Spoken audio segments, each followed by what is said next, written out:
It gives me great pleasure to welcome and introduce Dr. K. Holekamp. We tried to get her for SCCS last year.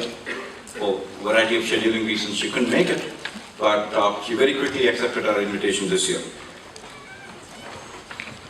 Kay is University Distinguished Professor in the Department of Zoology at the Michigan State University and also serves as the Director of MSU's Interdisciplinary Graduate Training Program in Ecology, Evolutionary Biology and Behavior. She's been studying behavioral ecology of large carnivores and other African mammals continuously since the late 1980s. And she has extensive research experience in both Eastern and Southern Africa.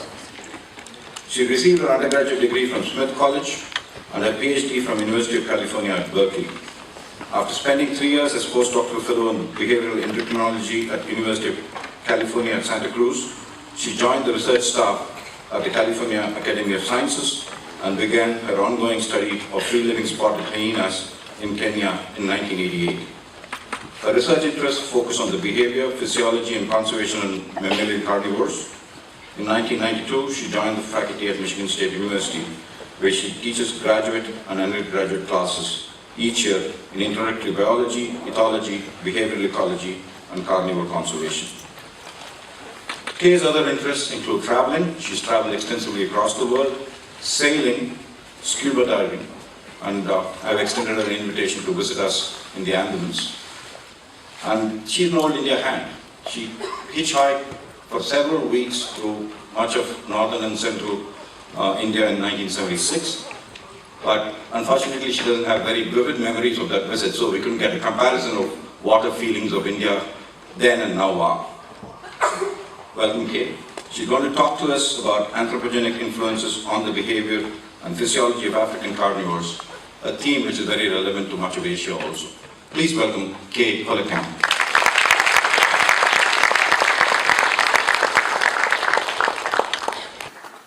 Thank you, Ravi, and the other organizers for inviting me. That was very kind. So, as Ravi said, I'm hoping to talk to you today a little bit about some work that we've been doing in my lab over the past several years, looking at anthropogenic influences on behavior and physiology, and I will also mention demography. If we could make those lights go away, that would be very good. Like all together, that would be swell. Thank you. So, to set the stage for this, I just need to remind you that large carnivores are in trouble worldwide, as you know, and there are pretty severe consequences in many cases of the removal of large carnivores from ecosystems, and these include eruptions of herbivore populations that are regulated by top-down processes, including disease spread, disruption of vegetation dynamics. This may be mediated by altered herbivore use of space and other behavior. We also see a phenomenon known as mesopredator release, where the removal of a top predator will essentially free up the predators at the next lowest trophic level to burgeon in terms of their population size, and then they can have detrimental effects on smaller prey species. And for example, when the wolves are removed from North American forests, the coyotes come up in terms of abundance. And when lions are removed from African ecosystems, spotted hyenas come up in terms of abundance. So they have pretty severe effects. And then for developing nations in particular that make an awful lot of their foreign exchange based on tourism, one of the very negative consequences of carnivore removal is reduced revenues from tourism. And having worked in Africa for many years, it's clear to me that the tourists aren't coming there to see antelope. They're coming there to see creatures like elephants, sometimes monkeys, but most definitely large carnivores. So given the situation, we have to think about what makes large carnivores so highly vulnerable to extinction. The first thing, of course, is that they range very, very widely. They have huge home ranges, huge territories, and they occur at very low densities with low reproductive output, so they reproduce themselves very slowly. They compete with humans for game, animals, and also, in fact, sometimes directly attack humans or their livestock, and that tends to make them very unpopular in many parts of the world. So if we want to try and conserve large carnivores, we today have to do this, of course, within a human landscape. And there are two primary types of effects that people are having on large carnivores. They're removing their habitat, which is That is not working very well. Okay. Habitat loss is a huge threat, probably the most important. But then there is this problem of human-carnivore conflict, where often as a result of the carnivores going after things like livestock and sometimes humans, they are directly persecuted and killed. Other times there are what Creel and Christensen call indirect risk effects, which affects the biology of the animals, often detrimentally, but is not necessarily involving direct persecution. So the folks in my lab and I set out to answer some questions about what types of anthropogenic activity affect large carnivores in Africa, and how does this in particular affect their behavior, their stress physiology, and both behavior and stress physiology are of course indirect or risk effects, to use the Creel and Christensen terminology, but with respect to behavior, we might expect that their social behavior is affected, their vigilance behavior, their use of time, their use of space. There's a number of ways in which we might expect to see human activity affecting carnivore behavior. Then might be affecting their stress physiology, and finally, human activity might be directly affecting their demography. So we set out several years ago to actually use spotted hyenas as a model system in which to explore these phenomena. And you might inquire, well, why spotted hyenas? Well, there are a number of reasons why we think they actually make pretty good models. In the first place, they're highly abundant. They're the most abundant large carnivores on the African continent. In comparison to other large carnivores in Africa, they're quite easy to monitor with respect to both their behavior and physiology. These animals tend to be a lot more flexible than other carnivores. That is, most carnivores have a set breeding season, they're active either day or night, they have a fairly restricted diet range. Spotted hyenas have none of that. They can be breeding all year long, they can be active day or night, they can survive on anything from termites to elephants, so they're really very easygoing ecologically. And what that suggested to us is that if we can see effects of human activity on hyenas, this ought to represent a very conservative indicator of how other large carnivores in African and perhaps other ecosystems around the world might be responding to human activity. So we've been working in a couple of different national parks in Kenya. That doesn't show up at all. Okay, let me use the mouse, that would be better here. Okay, this one over here is, the Masai Mara National Reserve in southwest Kenya. It's at the northern part of the Serengeti ecosystem. And this little park over to the right here more, is Amboseli National Park, which is immediately north of Mount Kilimanjaro. And both of the parks look pretty much like this insofar as they're open plain grazed by a lot of different herbivore species and supporting fairly high densities of carnivores. Amboseli tends to be a bit drier than the Mara, but fundamentally this is what the ecosystems look like. And we had actually been, great, thank you very much, Simon. Much better, thank you. The fact is, we had been working with spotted hyenas since the late 1980s in the Masai Mara National Reserve, and in particular, we started working with one group that had been monitored by another fellow, Lawrence Frank, before us. He'd started working with these animals since 1979, so we actually, going into this, knew who was related to whom, and we knew a lot about the biology of this particular group. But as you can see, this group lives in this territory here, which is about 70 square kilometers. It's in the north-central part of the Masai Mara. And we have been studying all these aspects of their biology since the late 80s. But what I'd like to draw your attention to for the moment is this, these park boundaries. This is the international boundary, which was serendipitously drawn by the Queen of England one day with a ruler.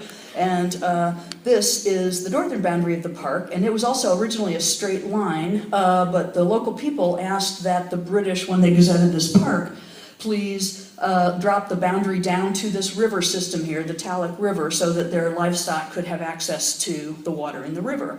And this bight is now the site of sort of fantastic human development, so that's going to figure importantly in our story here.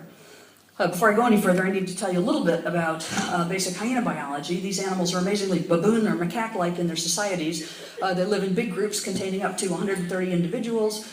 These groups are organized by stable linear dominance hierarchies where an individual social rank determines its priority of access to resources.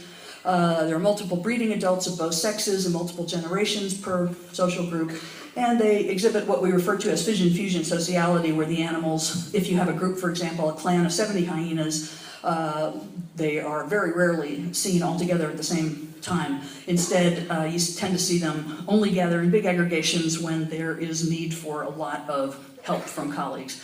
Otherwise, to avoid competition, they go off in much smaller groups, so they go apart and come together many times per day.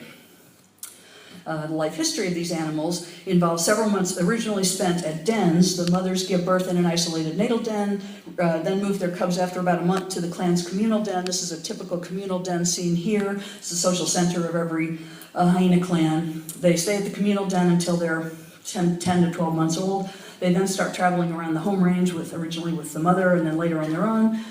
They also they're typically weaned as late as 24 months, but on average about 14 months in this species.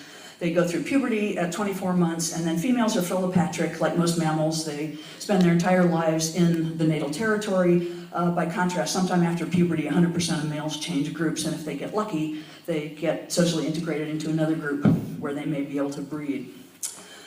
But in the talic region, which is what I'm going to focus on first, we see three different types of human activity. There are researchers. Basically, that just means us, because there effectively are no other researchers in this entire park, believe it or not. Then there are tourists, and there are also now pastoralists and their livestock.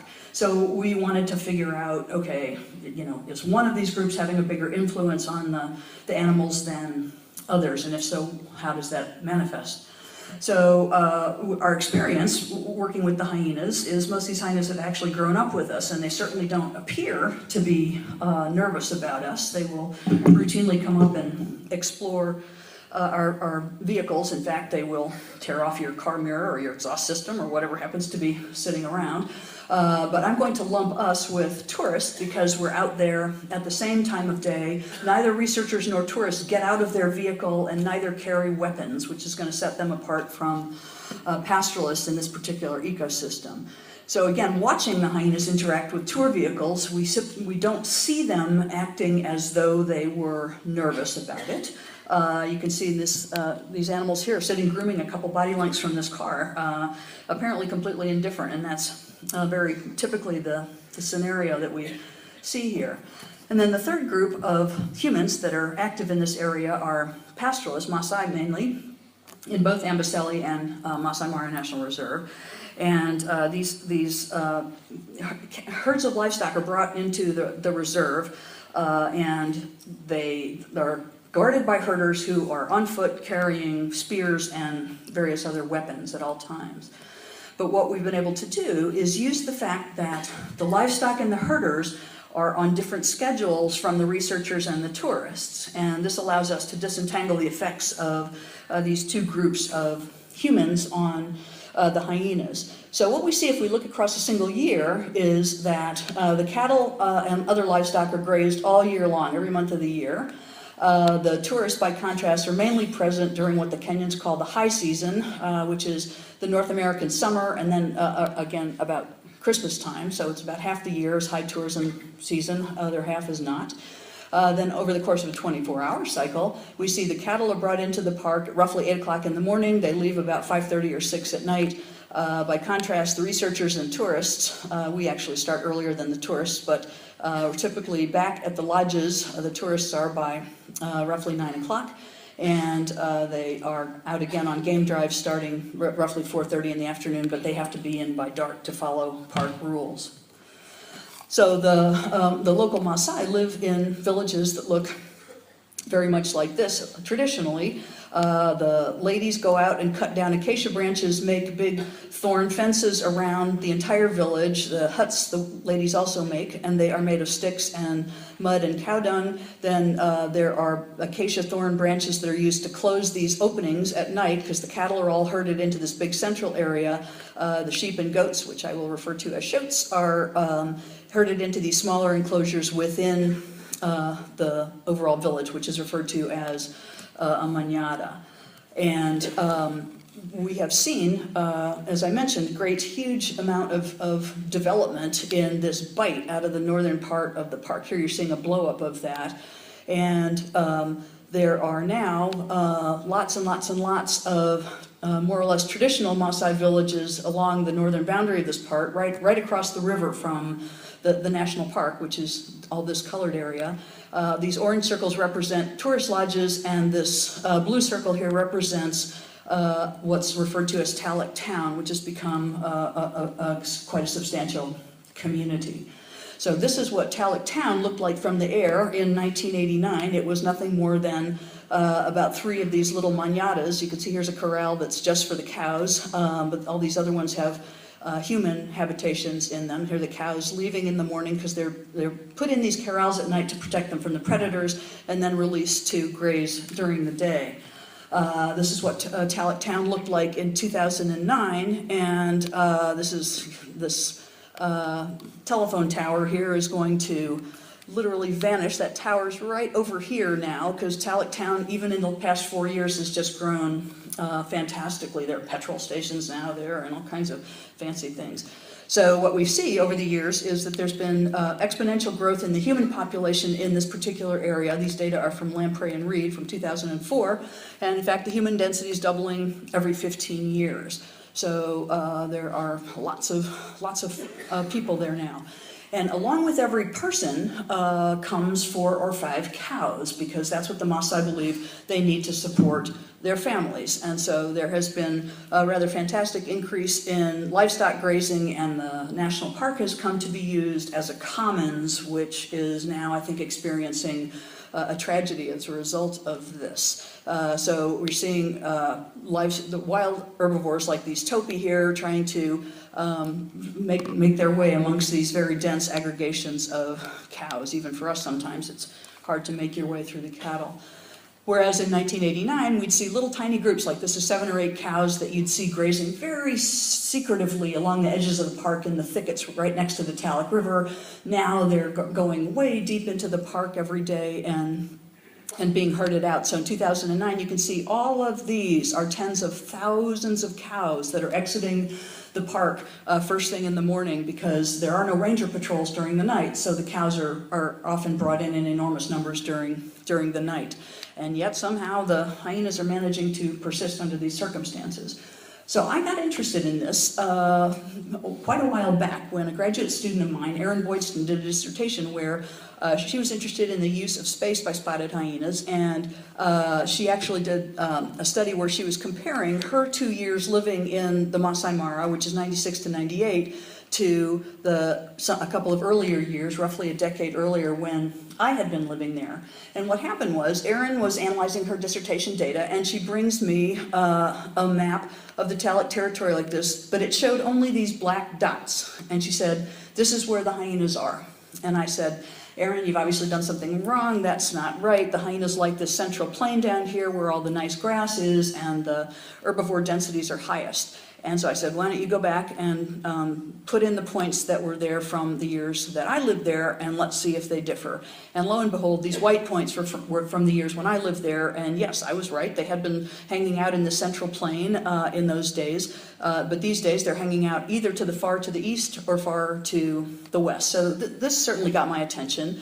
And then what Erin found when she put this all into a geographic information system database was that this was indeed the richest prey area, right where I said, right there, and yet that she was seeing a huge change in the use of space by these hyenas, such that this is what their 95% utility distribution looked like back in the late 80s. Here's what it looks like in the late 1990s, and these are all the villages that were present. She did aerial counts with photographs from the late 80s versus the late 90s, and this group of villages in particular is often grazing their cows and bringing them straight into this really nice grazing area here where all the wild herbivores preferred to be traditionally. But you see that the hyenas forming these 2 separate units here, and what we ultimately saw, interestingly, was a permanent clan fission event where this is that track. There's happened to be a good river crossing here for the cattle, and the cattle are brought in here every day to graze in this area, and so the hyenas started hanging out either over here or over here, and this broke up entire families. So it's very interesting. And what we saw ultimately was a permanent clan fission where we now have the Talek West clan over here and the Talek East clan, and that's what the situation is to this day. So we're seeing pretty dramatic effects on social behavior in this regard. Erin's data also suggested that the hyenas were starting to use time differently. She would actually go out, and when we go out looking for hyenas, if we find one or more hyenas separated from others by more than a couple hundred meters, we refer to that as an observation session, and it can contain anywhere from 1 hyena to 60 hyenas. And she just here counted the average number of hyenas seen per session in the late 80s versus the late 90s, and you can see that there were a lot more hyenas seen in the late 80s than in the late 90s, even though we're monitoring the demography of these animals every single day, and we know that there is no change in the demography of the hyenas. The clan size had not changed appreciably. So what we're finding is that the hyenas are actually becoming harder to see. Now imagine if you're a manager of a park where you're trying to actually entice people to come see your large carnivores. This is not particularly good news. So we continue to have growing human population. By the early 2000s, we're seeing thousands and thousands of cows and sheep and goats being grazed inside this national park every day. And this is a World Heritage Site. It's, you know, a really fantastic ecosystem. But look, here's the main park headquarters. Here are the cows being walked in right next to it. There's absolutely no effort to enforce this most of the time. And we started seeing more and more conflicts between the large carnivores and humans, and again, I'm going to show you hyena examples, but this is true for other large carnivores in this ecosystem as well. Every once in a while, the hyenas would get lucky and the human lose in this particular conflict situation. So here, the hyenas have managed to catch a cow and are eating it, but more often than not, it's the carnivores who lose. So the Maasai started putting these wire snares at the entrances to their manadas, and lots of large carnivores are now wearing these things around. They're made of wire that continues to tighten after the animal has it around its neck, and the hyenas have such great teeth, they can just turn around and bite through the thing that's tethering them to the manada, but then they have the snare which continues to tighten and often kills them.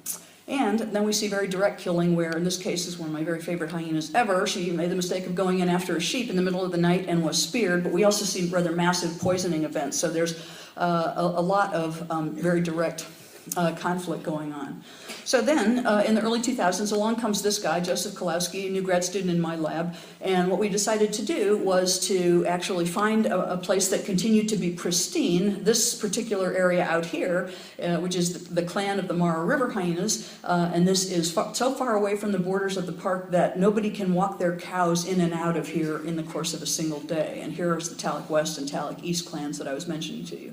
So this area is different from Talek in two respects germane to anthropogenic activity. There's much less tourism, and there's no livestock at all in this area. So we know ecologically otherwise they're very similar. We run all these transects to count prey several times, well, at least twice a month, and then these are the average prey densities as we count all the animals within 100 meters of the road on either side down all these transects, and this is the average prey densities. You can see that there's no difference between those at all. There's no difference in terms of the habitat structure. This is the Mara River clan's territory, this is the Talek territory, and you can see that there's 80% grassland in both habitats, and then 20% bushes and trees in both habitats. We also find no difference in sort of another important ecological variable from the hyenas point of view, which is lions, because those are their main natural enemy. The lion group size does not differ appreciably in the two areas, nor does the number of observation sessions where we find both hyenas and lions present concurrently, which is our pretty good indicator of encounter rates. So in none of these respects do the clans differ, but as you can see, there is very little human activity out here by comparison to what we find over here. So as I said, the livestock from these villages cannot make it in and out of here in the course of a day. There's a single tourist lodge, but when we did the study, that was all there was. So what we were interested to do was disentangle the effects of livestock grazing from tourist visitation, and these are typical scenes in the two clans where in the Talek area the hyenas tend to be vigilantly watching cattle grazing, which are usually somewhere in their environment. By contrast, the Mara River clan, you see only natural herbivores. Way back here, some zebras on the horizon, and the hyenas tend to be pretty relaxed by comparison. So we started out asking whether there were anthropogenic effects on use of time. So we wanted to test this hypothesis, and it predicts that if human disturbance is influencing hyena activity patterns, then the Talc hyenas ought to show less activity and den use than Mara River hyenas during the times of day when human activity is high. So what Joe did was to immobilize and radio collar a number of different adult females in the clan, and in both clans, and then he also did something he called den sits, where you just go to the den, whether there are hyenas there or not, and sit there for several hours every morning and evening and monitor the hyenas that come and go. So when he put these radio collars on these females and then did 24-hour follows on them, he only did this when they didn't have cubs, because having cubs at a den has a big effect on an individual's use of space. And then he was monitoring activity, saying, okay, is the animal sleeping or is it doing something else? And if it was doing something else, then it's active. So what he finds is that the two clans don't, in fact, differ in overall activity, but what's happening is that if we look at the percent of daily activity in a 24-hour cycle that takes place during hours of daylight, again, when the tourists are out and about, you find that the Talc hyenas are enormously more nocturnal than are the Mara River hyenas. And again, from the point of view of park management and of visibility for tourists, this is not good. So he's monitoring the activity with these 24-hour follows, and he finds that, again, this is cattle presence in the reserve, and here's tourist presence and researcher presence in the reserve in these green bars. And what you can see is that the Mara River hyenas, indicated in these black squares, are becoming active much earlier in the day. Most hyenas sleep during the heat of the day in eastern Africa. And they're also, sort of interesting pattern at night here, where the Mara River hyenas will go into these long periods of rest during the night, but the Talc hyenas are much more active all night long. And then in the morning, their behavior is very similar. They end their activity at the same time. So what Joe did was to divide this 24-hour cycle into these 4 periods and then do a statistical analysis on those periods, and the only one where he sees a significant difference is in the evening. So there's tourists present here, but we don't see any difference there. And the livestock actually starts, the grazing starts after activity cessation, although it seems that the hyenas would start getting nervous and moving away from the den when they start hearing cowbells coming in the morning. When he actually looks at when cubs first pop out of the ground from the dens, it's happening a full hour and a half later in Talc than in the Mara River, and the same for arrival of subadults and adult females who come to the den every day to nurse their cubs. All of that happens an hour and a half later in Talc in the afternoon than in the Mara River clan. And so if you actually look at the effects of time, both in our evening observation period and our morning observation period, you see that Mara River hyenas, this is what you're seeing on the vertical axis here is simply the number of scans. We do scan sampling every few minutes, number of scans where there are no hyenas present. So you see this in roughly 5 to 10% of scans throughout the day at Mara River, but the hyenas in Talc are there are many scans where there aren't any hyenas until quite late in the evening, and then they leave the dens earlier in the morning. So we're seeing a very profound effect on their use of time. We're not seeing differences in activity levels during the morning tourist activity period, which suggests that the tourists aren't having a big effect here.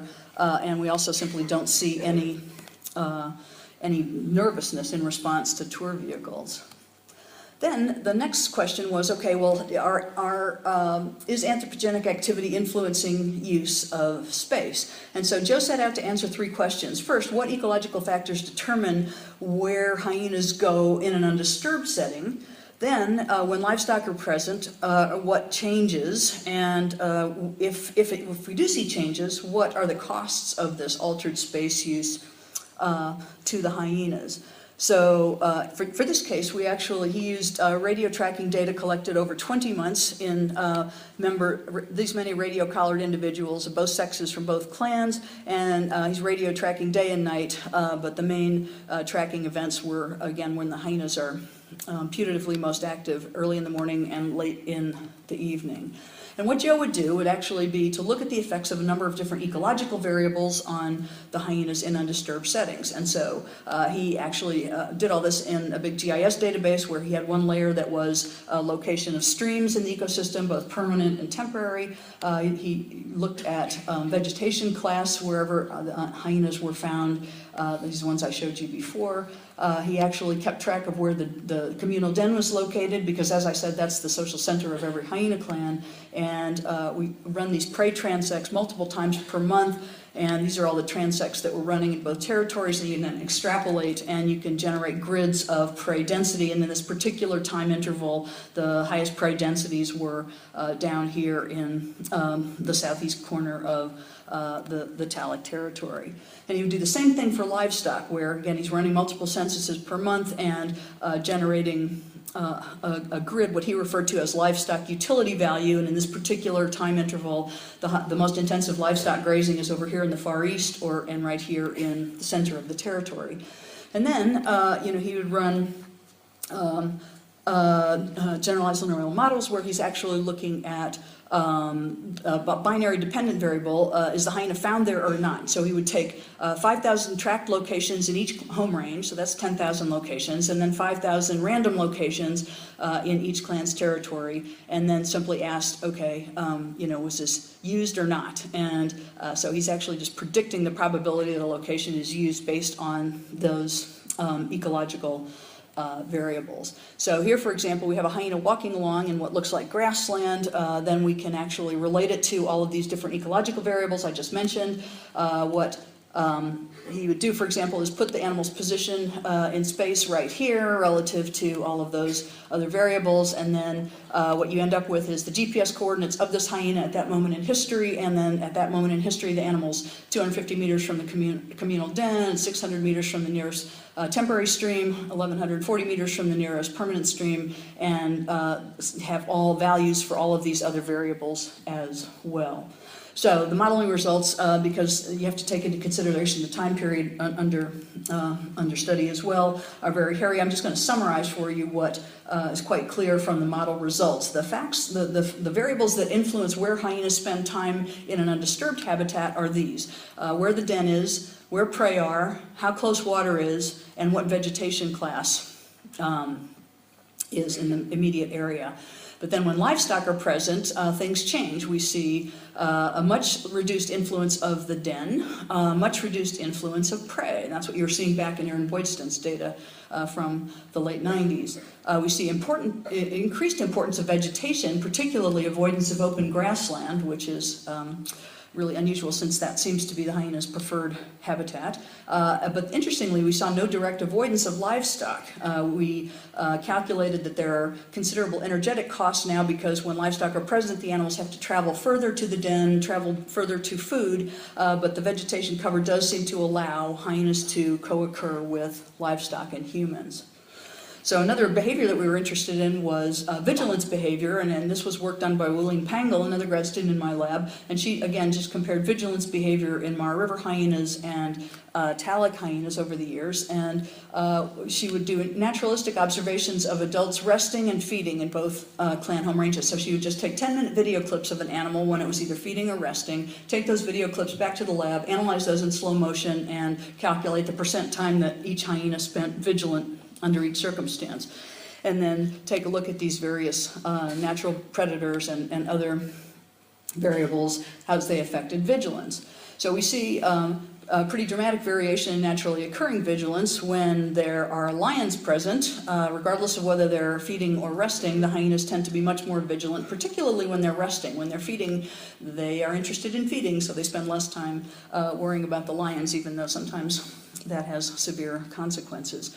But interestingly, we see even when no lions are present at rest in particular, the Talic West clan animals are being a lot more vigilant here than the Mara River clan hyenas. And when livestock are present, it doubles the hyena's vigilance pretty dramatically. There are no cows in this particular histogram bar, but even as few as 30 cows has an effect on the hyena's vigilance, and it doesn't change appreciably even if you go up to thousands of cows in the ecosystem. So just the presence of cattle and presumably their herders on foot is what seems to be bugging them. Then we found that the Mara River hyenas are nursing their cubs much further from the nearest vegetative cover than they are in Talic, so suggesting that these animals, more nervous, need a shelter to flee into if they're disturbed. And again, this is bad news for tourists because these animals are really getting hard to see. And then to actually look at the effects of tour vehicle presence, Wooleen broke this down both by time of year when tourists are present versus not. So these are non-tourism months versus tourism months.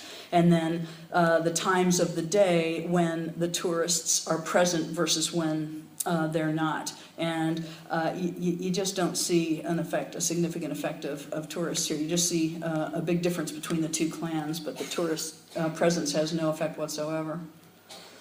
So with respect to behavior, we now know that there are a lot of different aspects of hyena behavior that are affected. We see social behavior having been affected, use of time, use of space, and vigilance. But this seems to be strictly due to pastoralist activity in these areas and not to tourism, which is good news for the managers. Then, we've seen these changes in behavior, but do the hyenas actually find anthropogenic activity to be stressful? And here we used a large-scale comparison among clans with different exposure to tourism and pastoralism, using excreted glucocorticoid hormones as indicators of how stressed the animals are in a chronic sense.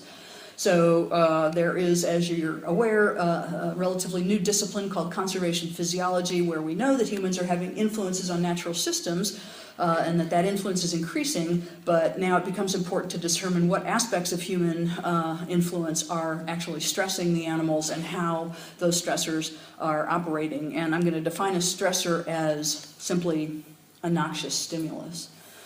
So as you know from your undergraduate physiology classes, glucocorticoids are steroid hormones that are generally referred to as, they have other jobs as well, but they're generally referred to, are considered stress hormones, where in the short term they are very beneficial because if you are leopard jumps out at a bush at you, then it's very good to have these hormones circulating because they mobilize energy reserves very quickly and they restrict non-essential processes when you're fleeing from a predator, for example, like reproduction or growth. But if you're exposed to stressors over long periods of time, there are pretty severe costs. This has been well documented by people like Robert Sapolsky, where we know that chronic exposure to stress actually compromises cardiovasculature, it compromises immune function, and it has pretty ugly effects on the nervous system as well. So to do this particular study, this was done by Paige Van Meter, and she took two clans in Amboseli National Park over here, the Airstrip clan and the Oltukai clan, and compared those to the Mar River and the Talek clan. And the Amboseli clans, this is in a national park, and this is a national reserve, so this is no livestock grazing is permitted over here, but the tourist numbers are high, as they are in Talek. And so this naturally occurring variation allows us to test hypotheses over a period of 3 years that we were working in both parks concurrently. And what Paige would do is, if she spotted a known individual defecating in any of these parks, she would race over, grab some of the fecal materials, throw that into some liquid nitrogen, take it back. We'd take it back to the States where she would extract it. You can get the steroid hormones to jump out of the fecal material into alcohol. That then allows you to run assays where you can estimate the concentration of these hormones in per unit volume of fecal material. So she first does a nested analysis of variance where she looks at the effects of park and clans, sees no effect at all of park, but big effect of clans. And then again, if we're testing these hypotheses, if a particular form of human activity is stressful, the hypothesis predicts that we ought to see differences in fecal glucocorticoids, is what this FGC stands for, among the four clans. And if in particular tourism is stressful to the hyenas, then we ought to see the following pattern. You ought to see relatively high glucocorticoids in Talek and in the two Amboseli clans, but relatively low glucocorticoids in the Mar River clan. If in fact it's pastoralism that is stressful to the hyenas, then you ought to see this pattern where you see relatively low glucocorticoids in these three clans, high only in Talek. And in fact, the pattern that she saw was consistent only with the latter hypothesis, that pastoralism but not tourism is stressful to these animals. You can see that the pattern is pretty strikingly clear here.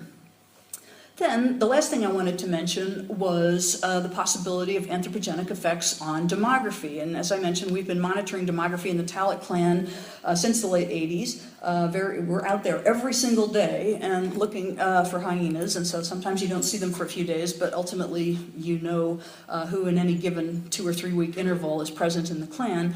And we've had 2 different clan fission events. One that took place here. This was also interestingly induced by human activity much earlier. So the clan splits there, and the clan splits again here. This is the clan fission I showed you about initially. And so I last plotted this in 2012, and we were at close to 90 hyenas. And I was just in Kenya 2 weeks ago, and right now, you see my little red flickering light up there? That's where the population is right now. This population is doing something completely unexpected to me, which is, in contrast to the declines we're seeing in large carnivores worldwide, these animals seem to be doing remarkably well. And we don't know if that's because the increasing human density is making more food sources available in the form of offal from the butcheries or garbage, or we don't, actually we're testing that hypothesis and an alternative which suggests that there's a form of mesopredator release going on here. And we know that from other work that the hyenas are regulated in a top-down fashion by lions, and the lions seem to be faring much worse than the hyenas in this ecosystem. Their numbers are down very, very dramatically, and so this is also consistent with a mesopredator release phenomenon here induced by lion mortality. Then we're seeing another interesting demographic change, which is when we come across a hyena that's freshly dead, we can usually identify its source of mortality.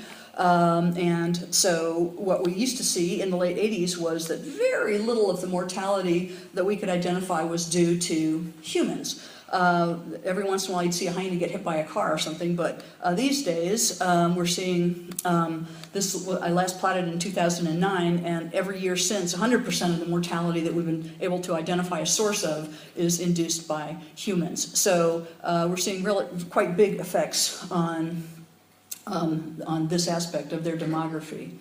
So what we're trying to do right now is actually ask whether hyenas might actually be able to even serve as sentinels of ecosystem health across the continent of Africa, because we now know that stress physiology and behavioral change they occur in advance of demographic changes in spotted hyenas by, depending on what variable you look at, 2 to 5 years. And what we're inquiring now is whether these changes in hyena behavior and physiology, do they also predict population trends in sympatric carnivores and sympatric herbivores in these ecosystems? And if in fact they do, then we might be able to actually use spotted hyenas as sentinels of ecosystem health throughout the continent, because then we could potentially stop detrimental change before it became irreversible.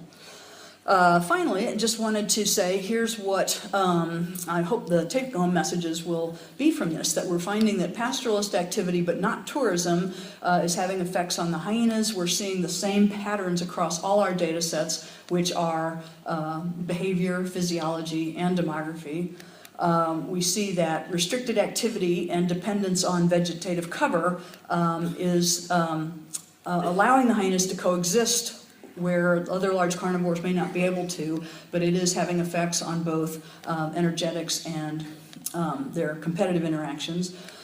We see that behavioral and physiological changes appear to predict demographic change with specific time lags. And the most important message, I think, is that if we're seeing these dramatic effects in this very easygoing carnivore, I think we can surmise that the other carnivores in these ecosystems are, if anything, likely to be faring considerably worse than our spotted hyenas. So I will stop there and thank all the wonderful people who actually collected the data with us. Thank you.